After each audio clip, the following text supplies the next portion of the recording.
In the early summer of 1942, the Pacific Ocean stretched wide and deceptively calm, masking a tension that ran through every stab office of the Imperial Japanese Navy.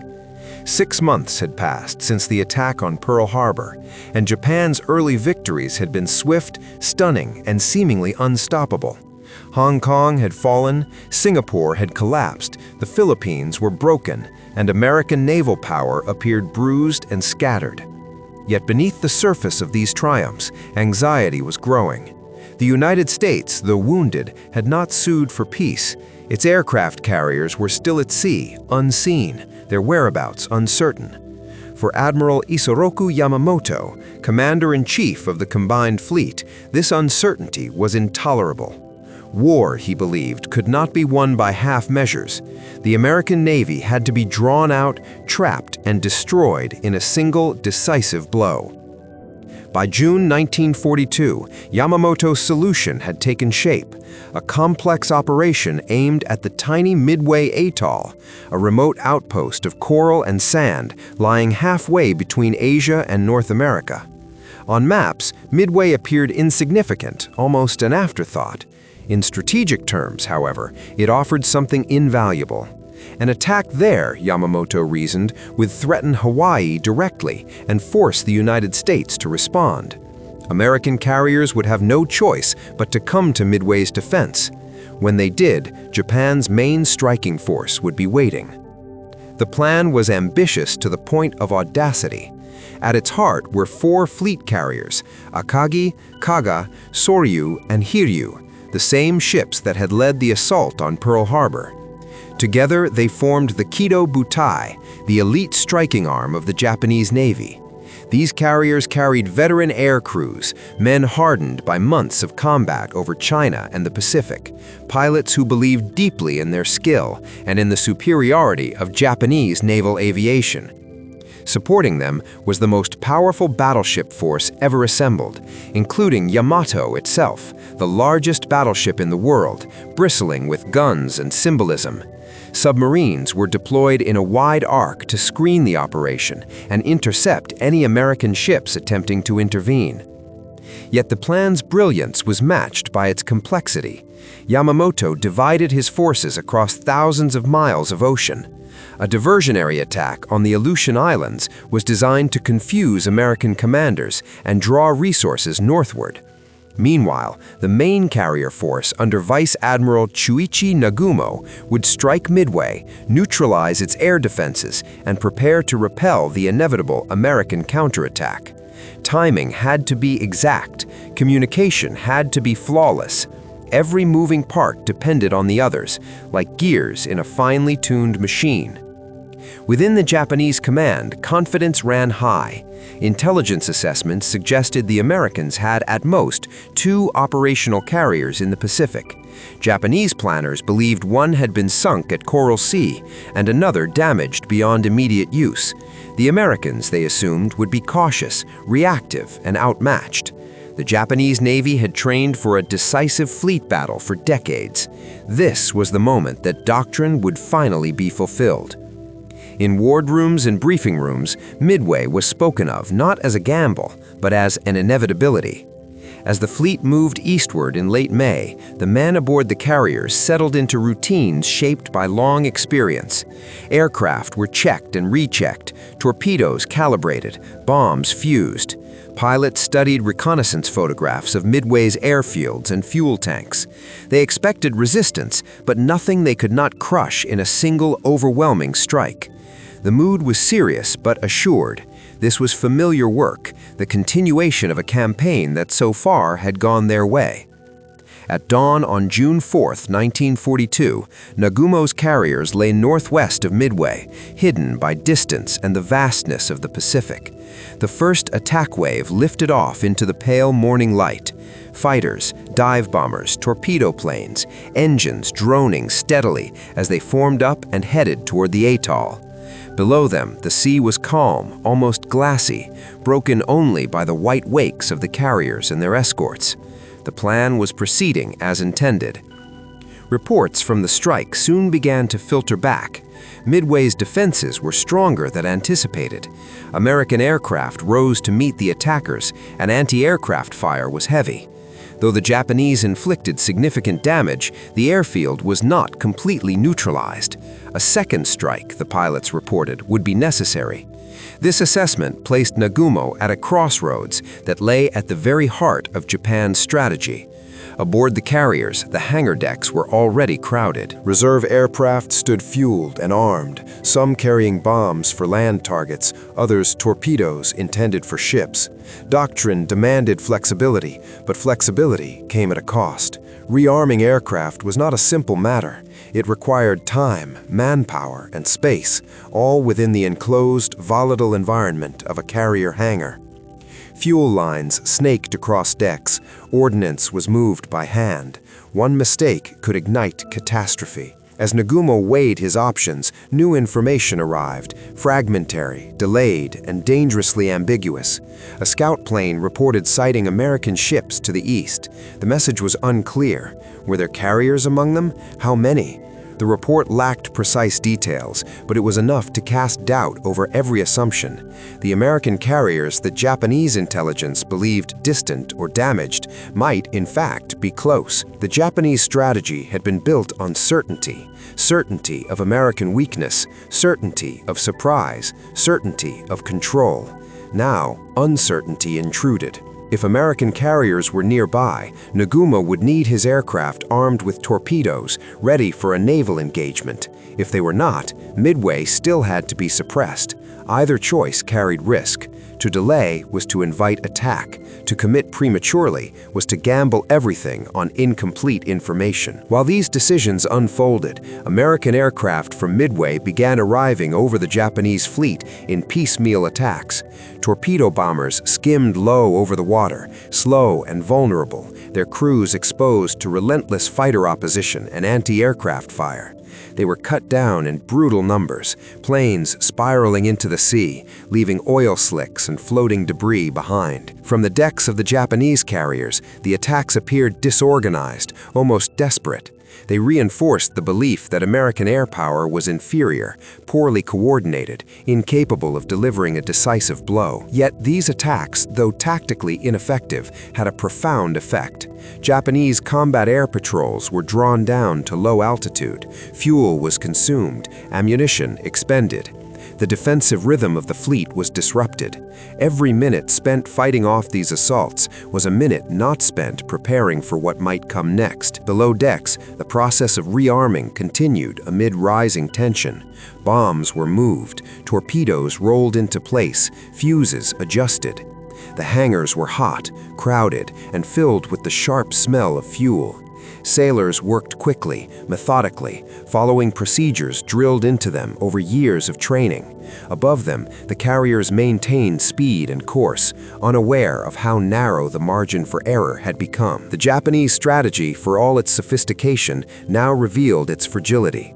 By dispersing forces across the Pacific, Yamamoto had placed his carriers beyond immediate support from the battleships meant to finish the fight. Communication delays meant that critical information arrived too late to shape decisions. The assumption of American weakness encouraged risk, and risk was accumulating. Still, from the Japanese perspective, the operation had not yet failed. Midway was damaged, American attacks had been repulsed, the core of the fleet remained intact. Confidence persisted, though it was now tinged with urgency. Nagumo prepared to launch again, to strike either Midway or the American fleet, depending on what the next reports would reveal. Outwardly, the carriers of the Kido Butai looked much as they always had, orderly, disciplined, purposeful. Flags snapped in the wind, aircraft crews stood ready, the machinery of war continued to turn. Yet beneath this surface calm lay a convergence of decisions, assumptions, and timing that no amount of experience could fully control. The Japanese strategy at Midway was the culmination of years of planning and months of success. It sought to end the war quickly by forcing the United States into a decisive battle it could not win.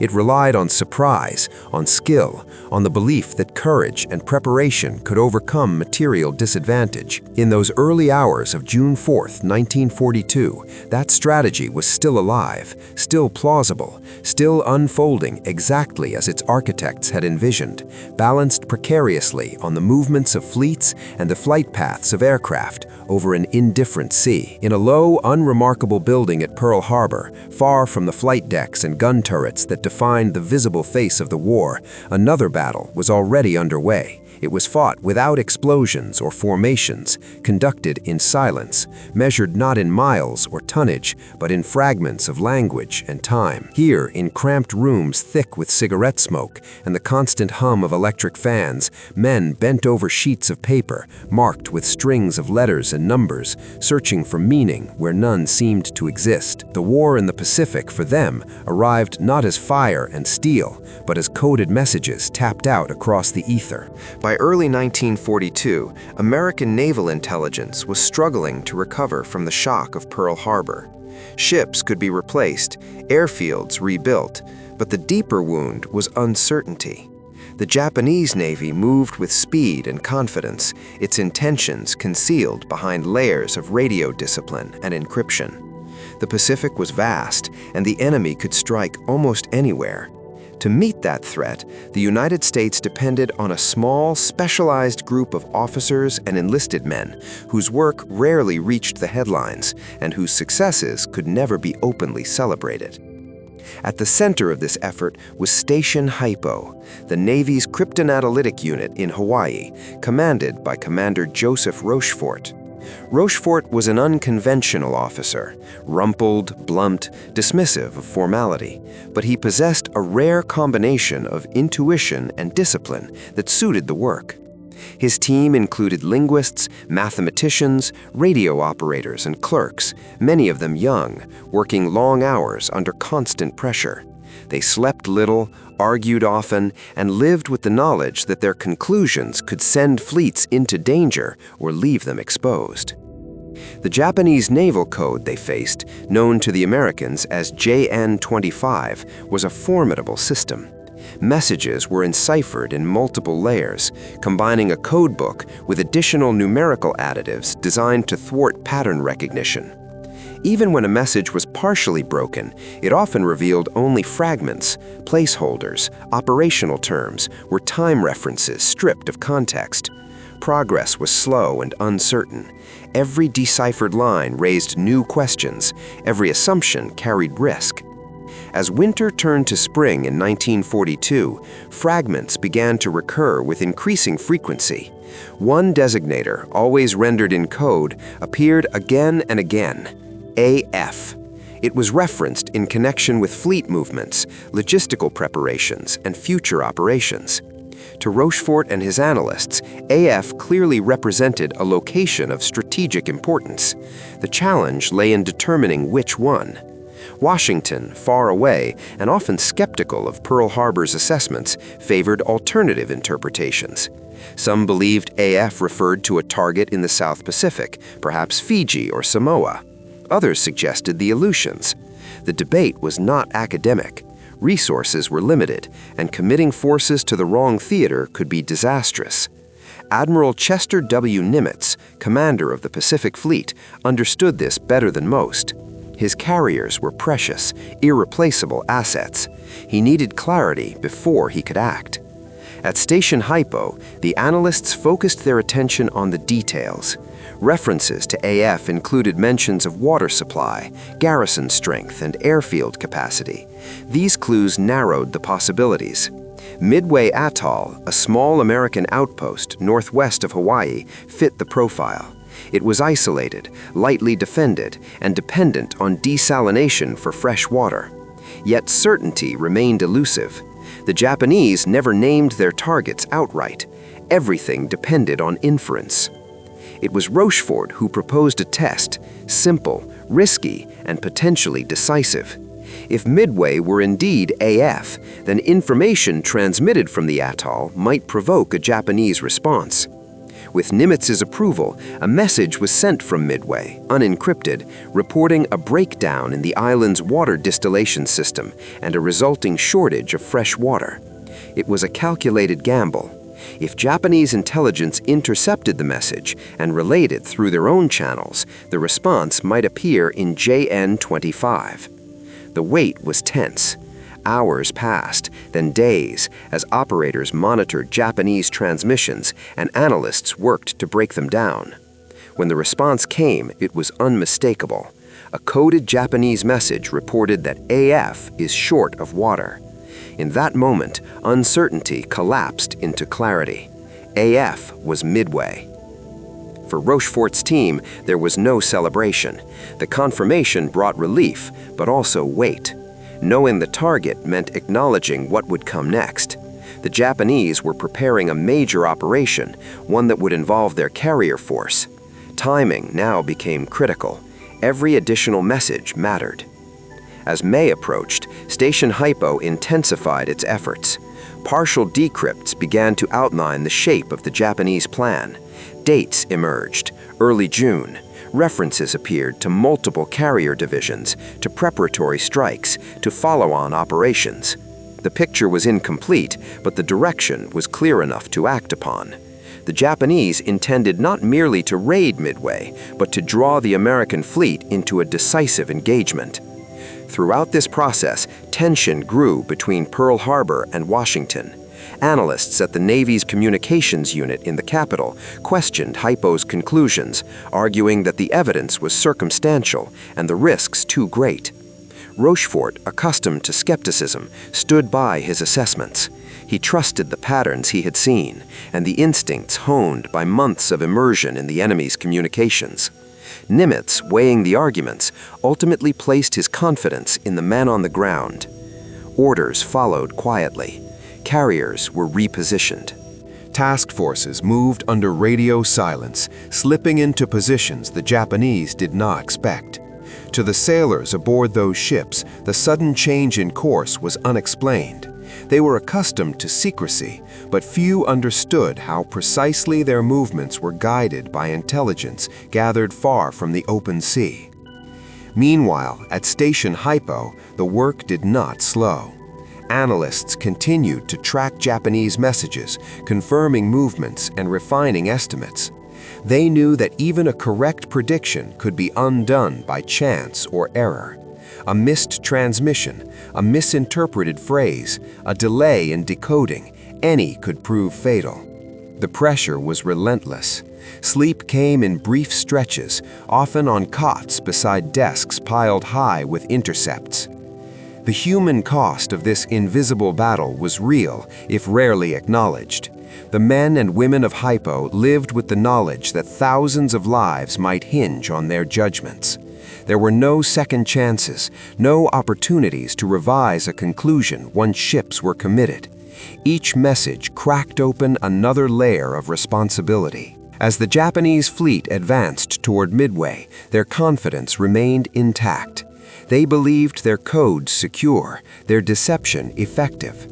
The Americans, they assumed, would react only after the first blows had fallen. The idea that their plans were already known, imperfectly but well enough, did not enter their calculations. In Hawaii, Nimitz reviewed the intelligence summaries with care. He understood their limitations. Code breaking did not provide certainty, only probabilities. But war itself was an exercise in decision under uncertainty. The difference now was that uncertainty had been narrowed. Instead of reacting blindly, the Pacific Fleet could prepare with purpose. For Rochefort and his team, there was no clear endpoint to their work. Even as the fleet moved into position, they continued to listen, to decode, to refine. The war in the Pacific would not be decided by code breaking alone, but without it, the Americans would have entered the coming battle at a fatal disadvantage. In the quiet rooms of Station Hypo, as June approached, the sense of anticipation was unmistakable. The pieces were in motion. The enemy's intentions, once hidden behind layers of cipher and distance, had been dragged into the light, not fully exposed, but enough to matter. It was an achievement born of patience, intuition, and relentless effort, carried out far from the sound of gunfire, yet inseparable from what was about to unfold on the open ocean. The men at their desks returned to their work, pencils scratching, machines clicking, headphones pressed close. Outside, the Hawaiian sun rose and set as it always had, indifferent to the course of a naval battle, and perhaps the balance of the war in the Pacific had already been shaped in silence. The morning sky over the central Pacific on June 4, 1942, was pale and empty, broken only by scattered clouds drifting above an ocean that seemed indifferent to the forces converging upon it. For the men aboard the American and Japanese carriers, the vastness of the sea offered no comfort. It merely concealed the enemy. Somewhere beyond the horizon, aircraft were being warmed, engines tested, orders repeated. The fate of fleets now depended not on battleships trading broadsides, but on fragile machines of aluminum and fabric, and on the men who would guide them into combat. On the American side, the carriers Enterprise, Hornet, and the hastily repaired Yorktown moved into position under strict radio silence. Their decks were crowded with aircraft, dive bombers, torpedo planes, fighters, many of them already showing the wear of earlier engagements. Crews worked quickly in the early light, checking fuel lines, securing ordnance, wiping oil from canopies. Pilots gathered in ready rooms, studying maps marked with estimated enemy positions, aware that those estimates were all they had. There would be no second strike if the first failed. Fuel limits were unforgiving. Miss the enemy, and there would be no safe place to land. Orders to launch came before full certainty was achieved. The American commanders understood that hesitation could be fatal. One by one, aircraft rolled down carrier decks and lifted into the air, disappearing eastward and westward in long, uneven streams. The formations were loose, the navigation uncertain. Pilots relied on dead reckoning, the sun, and instinct. Below them, the ocean stretched endlessly, its surface broken only by whitecaps and the occasional shadow of cloud. For the torpedo squadrons, flying low and slow, the approach was especially grim. Their aircraft were outdated, underpowered, and poorly protected. Many of the pilots were young, some barely trained for the conditions they now faced. They knew the odds. They also knew their role: to draw enemy fighters and anti-aircraft fire, to create openings for the dive bombers that would follow. It was a role that demanded acceptance, not expectation of survival. As the American planes pressed on, Japanese carriers continued their own operations, unaware of how close danger had come. Flight decks bustled with activity as aircraft were moved, armed, and prepared. Fighters landed low on fuel, their pilots reporting scattered enemy attacks that had been beaten back. Damage had been light. Confidence persisted. The carriers maintained speed and formation, their escorts alert but untested. The first American torpedo planes arrived shortly after mid-morning, emerging from low cloud and haze. They came in small groups, uncoordinated, often attacking alone. Japanese fighters dove to meet them, their cannon fire ripping through thin airframes. Anti-aircraft guns erupted, filling the sky with black bursts and tracer lines. One by one, American planes fell, striking the water in plumes of spray, skidding across the surface before breaking apart.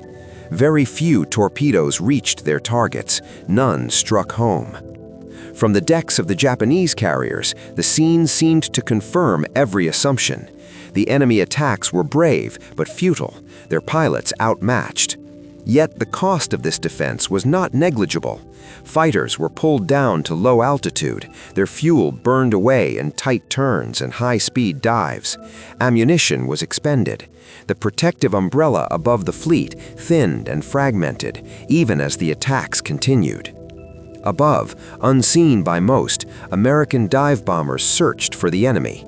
Their pilots scanned the sea, fighting glare and fatigue, aware that every minute reduced their chances of finding a target and returning safely. Some followed incorrect bearings, others pressed on beyond planned limits. Decisions made in isolation, under strain, now carried enormous weight. Shortly before noon, fate converged on a single moment.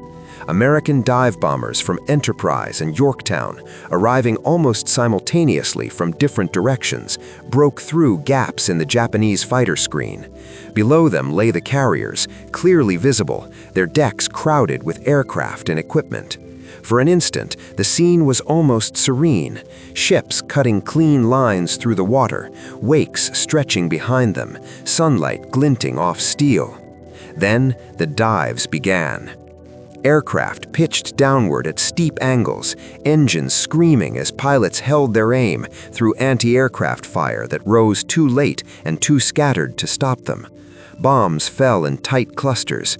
On Akagi, a near miss and a single devastating hit ignited fuel and ordnance stored below decks. On Kaga, multiple impacts tore through the flight deck, detonating aircraft loaded with bombs and fuel. On Soryu, fires spread rapidly, overwhelming damage control efforts almost as soon as they began.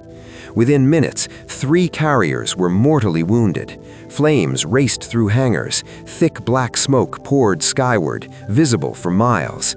Sailors fought desperately to contain the infernos, dragging hoses through heat and choking fumes, but the conditions were hopeless.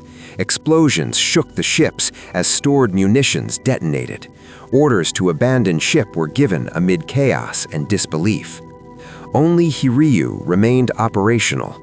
Her air group, spared the initial attack, was launched in retaliation. Japanese pilots, experienced and disciplined, struck back with precision, finding Yorktown and delivering blows that left her dead in the water. For a time, it appeared the balance might yet be restored. Damage control crews aboard Yorktown worked with extraordinary speed and coordination, restoring power and flight operations, giving the impression that the carrier had survived. But the exchange was not finished. American aircraft returned, locating Hiryu later that afternoon.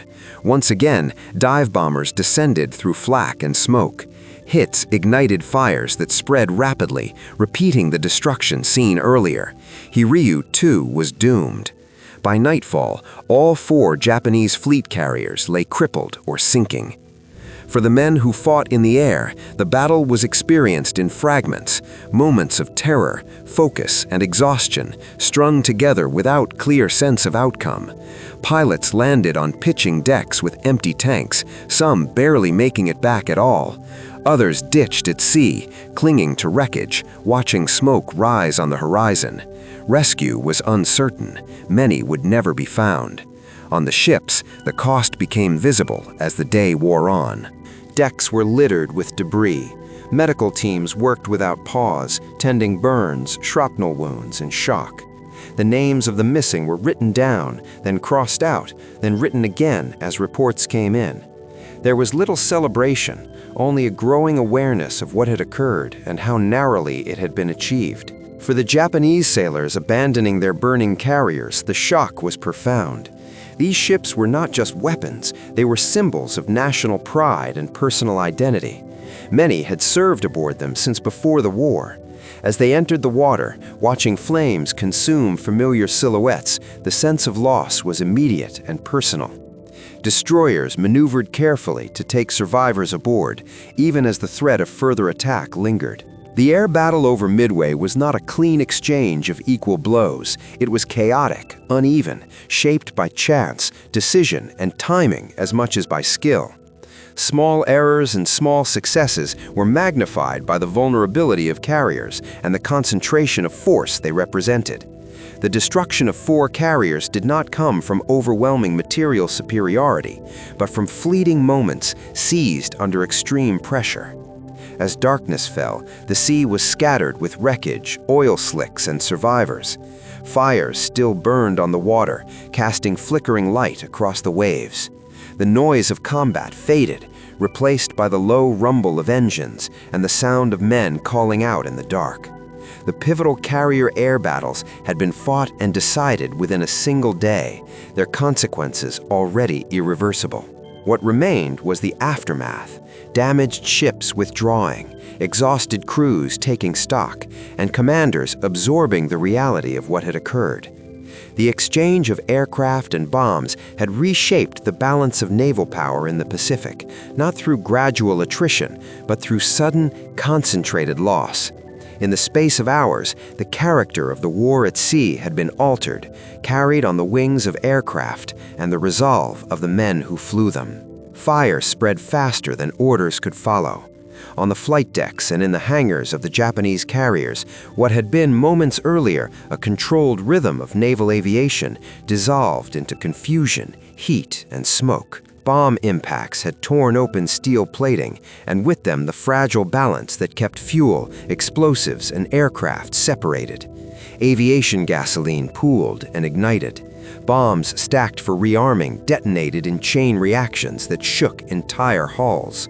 Men were thrown to the deck or hurled against bulkheads as pressure and flame surged through confined spaces designed for efficiency, not survival under direct attack. On Agagi, flagship of the carrier force, the damage at first appeared limited. Only one bomb had struck close aboard, and another penetrated the flight deck near the centerline. But below, the consequences were catastrophic. Aircraft stood fully fueled, torpedoes armed, bombs unfused only moments earlier. The explosion ignited vapors trapped in the hangar, and fire raced outward with no clear front. Damage control teams moved instinctively, trained for emergencies that now seemed abstract compared to the reality before them. Hoses were dragged through smoke so thick it blinded. Men choked, staggered, collapsed. Orders were shouted, lost, repeated. The ship's internal communications failed one compartment at a time. On Kaga, the violence was more immediate. Multiple bomb hits punched through the flight deck, detonating among parked aircraft. The hangar became an inferno almost instantly. The blast lifted aircraft off the deck and slammed them back down in twisted heaps. Flames shot upward through elevator shafts, bursting onto the flight deck and rolling outward in waves. Steel warped under the heat. Ammunition exploded without warning, tearing through bulkheads and scattering fragments through crowded spaces where sailors were still fighting to respond. Soryu, smaller and lightly protected, fared no better. Bombs struck near the forward elevators, igniting fires that spread along fuel lines and ventilation ducts. Within minutes, the ship was enveloped. Smoke poured from every opening, turning the carrier into a drifting column of flame. Officers attempted to assess the damage, but visibility dropped to near zero. The heat made entire sections inaccessible. Damage control doctrine depended on containment. Here, containment was impossible. Across all three carriers, the pattern repeated with grim consistency. Fire overwhelmed pumps, water pressure dropped, electrical systems failed. Without power, firefighting equipment became useless. Men resorted to bucket brigades and handheld extinguishers, knowing even as they worked that the effort was symbolic. The scale of destruction exceeded anything training had prepared them for. Admiral Nagumo transferred his flag as conditions aboard Akagi deteriorated. The decision was executed with discipline, but it carried an unspoken acknowledgement: the battle had turned. One by one, the carriers lost their ability to operate aircraft, then their ability to fight fires, then their ability to remain afloat. Orders were given to abandon ship only after all hope of recovery was gone. A final admission reached not lightly, but inevitably. Sailors gathered at the rails, some wounded, some uninjured, all stunned. Many had served aboard these ships since before the war, knew their passageways by memory, trusted their strength. Now they climbed down ropes and nets into oil-slicked water, the heat at their backs, the noise of exploding munitions echoing behind them. The sea was crowded with debris, broken aircraft parts, planks, floating equipment, and with men calling out, some calmly, some in panic. Destroyers maneuvered carefully among them, lowering boats, hauling survivors aboard while keeping distance from ships that might still explode. Even as 3 carriers burned uncontrollably, the Japanese fleet was not yet finished. Hiryu remained operational, her decks intact, her air group still capable of striking back. From her flight deck, aircraft rose in disciplined waves, their pilots focused on a single task. They found the USS Yorktown and attacked with precision, scoring hits that left her listing and temporarily dead in the water. Smoke poured from her decks as well, and for a moment, the symmetry of destruction seemed to assert itself. But Hiryu's reprieve was brief. American search aircraft located her in the afternoon, and dive bombers soon followed. As they descended, the scene replayed itself with cruel familiarity. Bombs struck the flight deck, penetrated into the hangar, and ignited aircraft and fuel. Fires spread rapidly, unchecked. The same vulnerabilities that had doomed Akagi, Kaga, and Soryu now consumed Hiryu. By evening, she too was mortally wounded, her fate sealed. As darkness fell on June 4th, the sea was marked by burning wreckage and drifting smoke. The Japanese carriers, once the core of the Pacific Striking Force, were now hulks, either sinking or waiting to be scuttled. Crews aboard destroyers watched in silence as their ships were finished off by torpedoes to prevent capture. The explosions were controlled, deliberate, a final act of denial and closure. Steel plates folded inward, superstructures disappeared beneath the surface. The ocean closed over them with unsettling calm. For the survivors pulled from the water, the night was long and disorienting. Many were burned, their skin blistered by flame and steam. Others were soaked in oil, their eyes stinging, their lungs burning from smoke inhalation. They huddled on destroyer decks, wrapped in blankets, tended by overworked medics who could do little beyond basic care. Conversations were sparse. Shock muted grief and fear alike. Some stared back toward where their ships had been, now marked only by patches of flame and drifting debris. Commanders faced decisions as stark as they were immediate. Without carriers, the fleet's ability to continue the operation vanished. Orders were given to withdraw. The carefully planned offensive collapsed into a retreat conducted under the constant fear of renewed attack. Ships steamed westward through the night, maintaining radio silence, scanning the darkness for signs of the enemy. The confidence that had characterized the operation's opening days was gone, replaced by caution and disbelief. The destruction of the carriers was not merely a loss of hulls. Each ship represented years of construction, thousands of trained specialists, and an irreplaceable concentration of experience. The air crews lost with them, pilots, observers, mechanics, were veterans whose skills could not be quickly replicated. Their absence would be felt not in abstract tallies, but in future operations conducted with fewer hands and less familiarity. For the Japanese Navy, the blow was profound and immediate. The carriers had been the spearhead of their strategy, the instruments through which early victories had been achieved. Their sudden destruction in a single day defied expectations shaped by months of success. It forced a reckoning not only with material loss, but with assumptions about invincibility, preparation, and control. Yet for the men who lived through it, the experience was not framed in strategic terms. It was remembered as heat, smoke, noise, and the faces of shipmates last seen amid chaos. It was the feel of steel decks underfoot as explosions shook the hull, the sting of salt water and oil as they entered the sea, the exhaustion that followed survival. These were not abstractions, but moments lived minute by minute. As June 5th dawned, the ocean bore fewer visible signs of the previous day's violence. Smoke thinned, fires burned lower, the wreckage spread and drifted.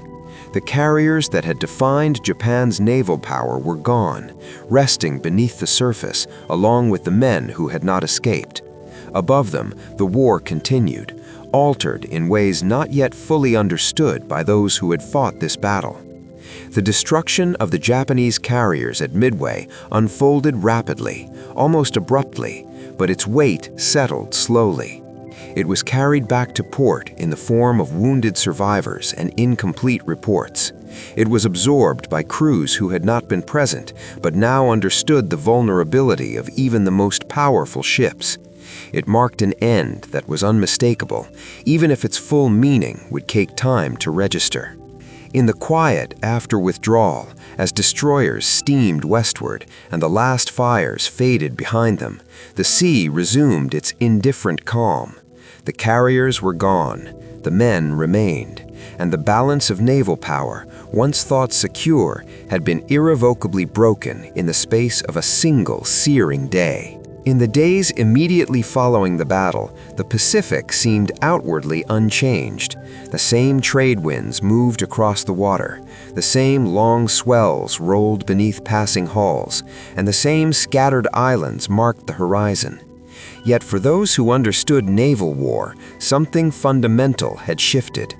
The silence that followed the fighting was not empty, it was weighted with realization.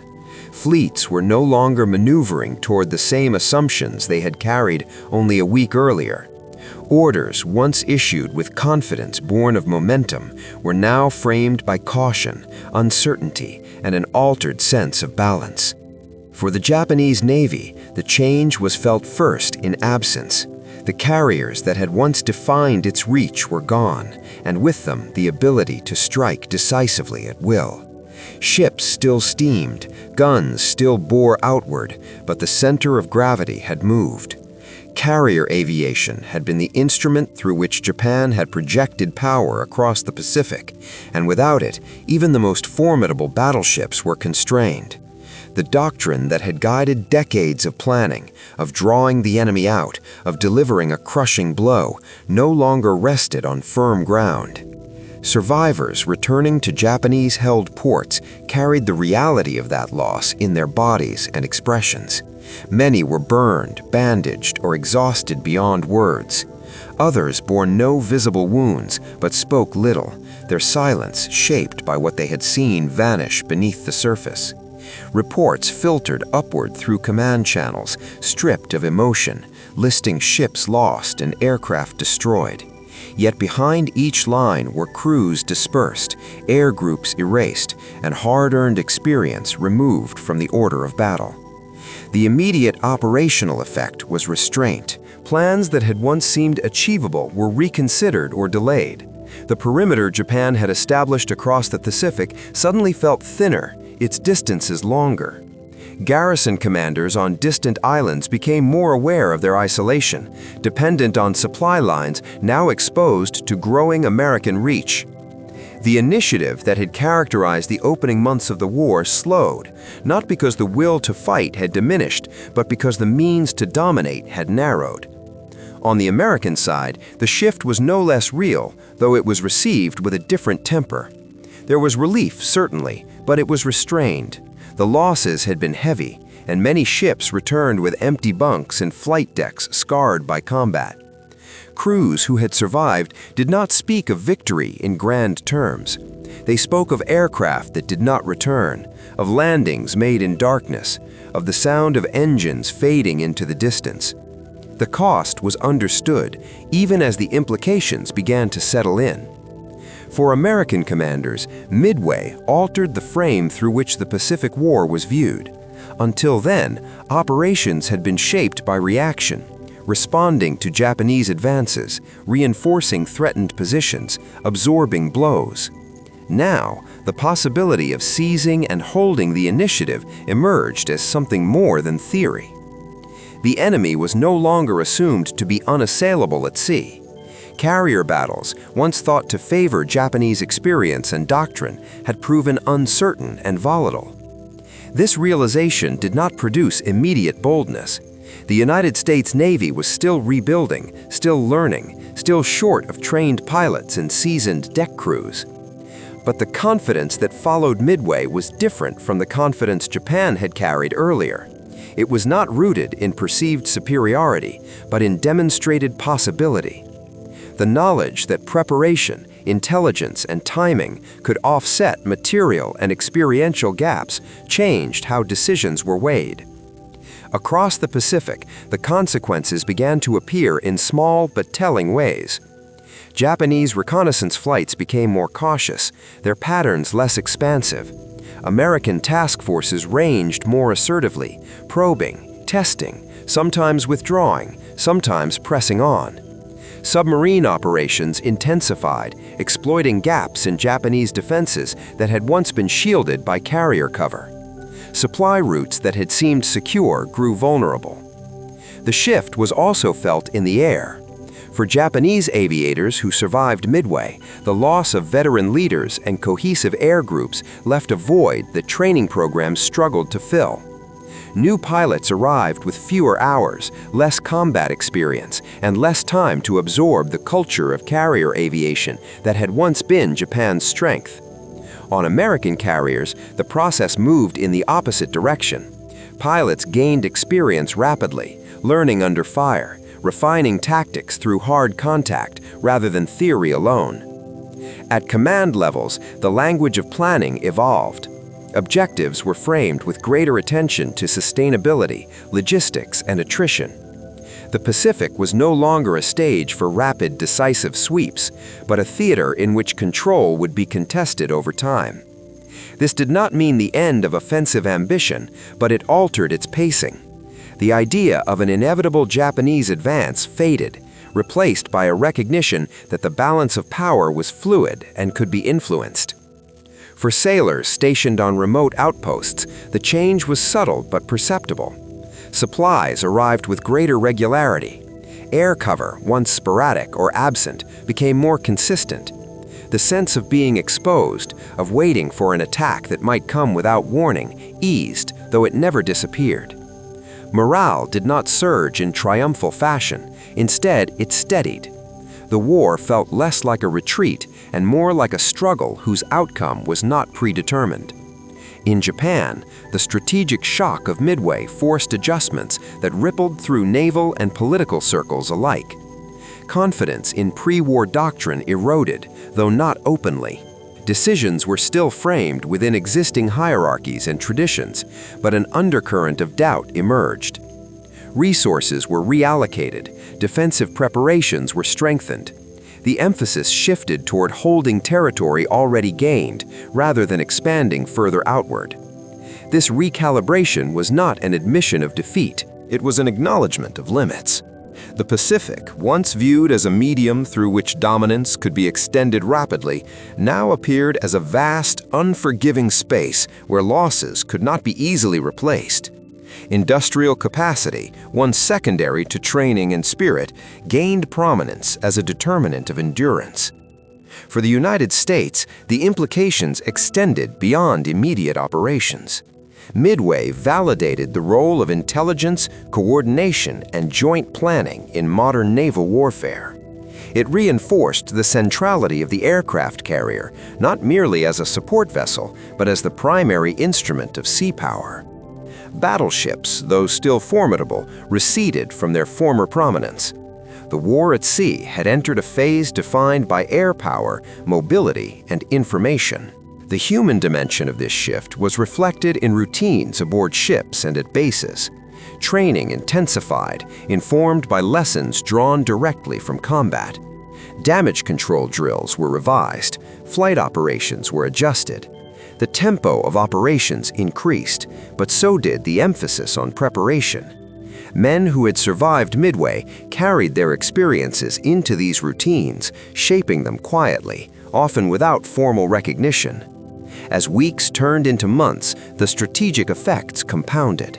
Japanese forces found themselves increasingly reactive, committing resources to defend areas once thought secure.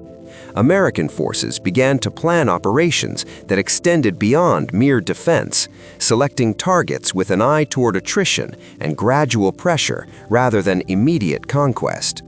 The war's trajectory bent, not sharply, but unmistakably. This shift did not erase the hardships to come. The Pacific remained vast, brutal, and unforgiving. Future battles would exact their own costs, measured in ships lost and lives ended.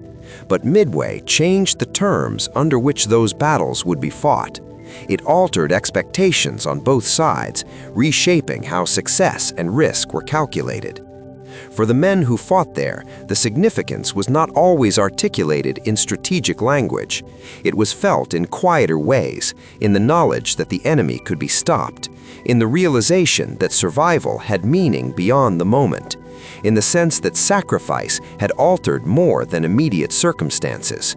These impressions traveled with them as they moved on to new assignments and new engagements. By late 1942, the Pacific War bore little resemblance to its opening months. The speed and confidence of early Japanese advances had given way to a contested, grinding struggle. The United States, once on the defensive, now pressed forward cautiously but persistently. Neither side possessed certainty, but the balance of momentum had changed. Midway did not end the war. It did not resolve its central conflicts or spare its participants from future loss. What it did was redefine the contest. Control of the Pacific was no longer assumed by one side and denied to the other. It became something to be fought over, contested, and shaped by choices rather than momentum alone. In that sense, the shift in dominance was less about immediate advantage and more about possibility. The horizon that followed Midway was still clouded by danger and sacrifice, but it was no longer closed. The Pacific had become a theater where outcomes were not dictated solely by initial blows, but by endurance, adaptation, and the capacity to learn from a single decisive day at sea.